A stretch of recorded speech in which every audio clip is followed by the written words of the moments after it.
வணக்கம். Otteri Indian bank எதிரில் chips கடை. புல்காம் ஆய் சிப்ஸு ஓட்டேரி இந்தியன் பேங்க் எதிரில் இந்த கடை இருக்குது. தம்பி தான்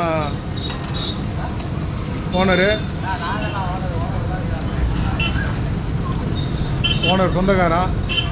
ஃப்ரெஷ்ஷாக எவ்வளோ எண்ணெய் புதுசாக ஃப்ரெஷ்ஷாக சிப்ஸு போடுறாங்க பாரு. அன்னைக்கு ஃப்ரெஷ்ஷாக சிப்ஸ் போடுறாங்க. இவங்க அந்த தம்பியோட மனைவி, அவங்க தான் கடையை பார்த்துக்கிறாங்க. ஒரு பொருளும் அன்னைக்கு ஃப்ரெஷ்ஷாக என்னென்ன இருக்குது பாருங்கள். கருக்கடலை, ஓம்பப்படி, மிக்சரு, காராபுந்தி எல்லா பொருளும் இருக்குது ஃப்ரெஷ்ஷாக இந்த கடையில்.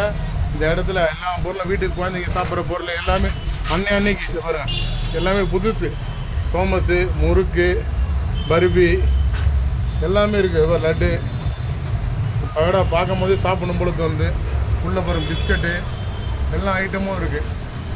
எல்லாம் கம்மியான ரேட்டு, சீப்பான ரேட்டு. கம்மியாக 10 ரூபா, 5 ரூபா, 20 ரூபா ஐட்டம் எல்லாம் கம்மியாக விற்கிறாங்க. அது கம்மியாக விற்கிறது முக்கியம் இல்லை, ஃப்ரெஷ்ஷாக விற்கிறாங்க. ஃப்ரெஷ்ஷாக விற்கிறதுல அன்பாக எவ்வளோ தாழ்மையாக பாசமாக கொடுக்குறாங்க பாருங்க. அன்னைக்கு தம்பி அங்கே பாருங்கள் சிப்ஸை அவரே டப்புன்னு அவரே சீவுறாரு பாருங்கள். பாருங்கள் எப்படி பண்ணுறாரு பாருங்கள்.